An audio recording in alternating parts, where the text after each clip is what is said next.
Hai, perkenalkan nama saya Claudio Manuputi. Saya dari Universitas Kristen Indonesia Maluku, Prodi Informatika, dengan mata kuliah Interaksi Manusia dan Komputer.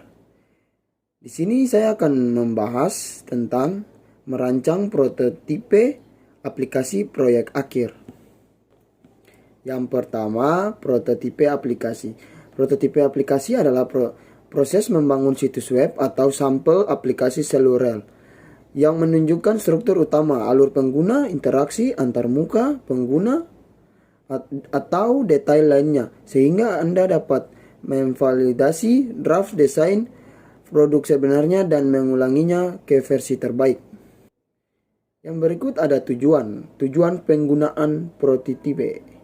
Tujuan utama adalah supaya produk yang akan dirilis sesuai dengan permintaan user atau pasar, sehingga peran dari prototipe sendiri adalah menjadi penghubung antar produsen dan konsumen untuk dapat mewujudkan produk berupa perangkat lunak yang sesuai dan tepat guna. Ada jenis-jenis prototipe pada UX design. 1.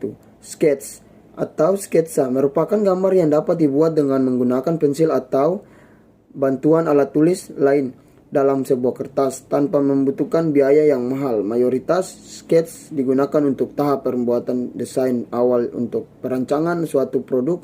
Sketsa sendiri berfungsi untuk mengetahui beberapa kelemahan dari desain yang dapat menimbulkan permasalahan dari sisi pengalaman bagi pengguna. Yang kedua, wireframe. Wireframe merupakan konsep yang berpusat pada penyusunan tata letak desain, dan di dalamnya terdapat unsur elemen berupa konten. Sebagian besar model wireframe menggunakan skala berwarna abu-abu dan hitam. Dan yang ketiga, high fidelity atau HiFi.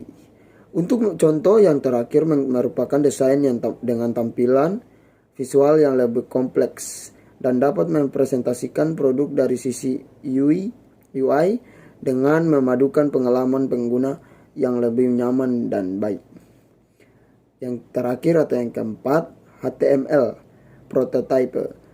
Untuk metode ini terbilang cukup rumit jika dibandingkan dengan ketiga metode sebelumnya, dikarenakan prototype jenis ini diperuntukkan untuk desainer yang memiliki kemampuan dan pemahaman lebih terkait coding dan bahasa pemrograman.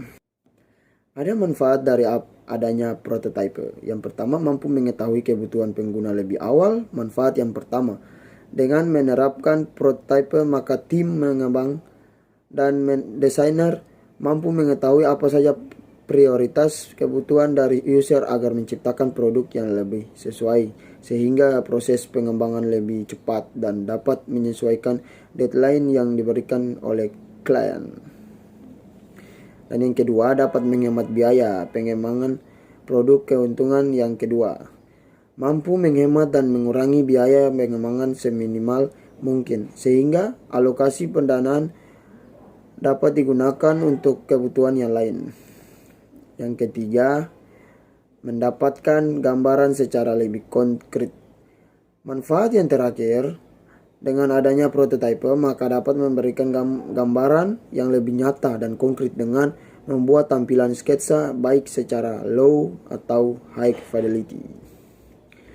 Kesimpulan yang saya ambil, prototype merupakan proses perancangan sistem tampilan desain yang dibuat sebagai contoh untuk mengembangkan produk sebagai gambar bagi pengguna secara langsung. Yang kedua, jenis yang dapat disajikan adalah sketch, wireframe, dan mockup, di mana setiap bentuk desain tersebut memiliki kelebihan dan kekurangan masing-masing. Lebih bijaknya dalam membuat sebuah prototype dengan menyesuaikan kompleksitas proyek dan lama waktu yang diberikan oleh customer. Sekian.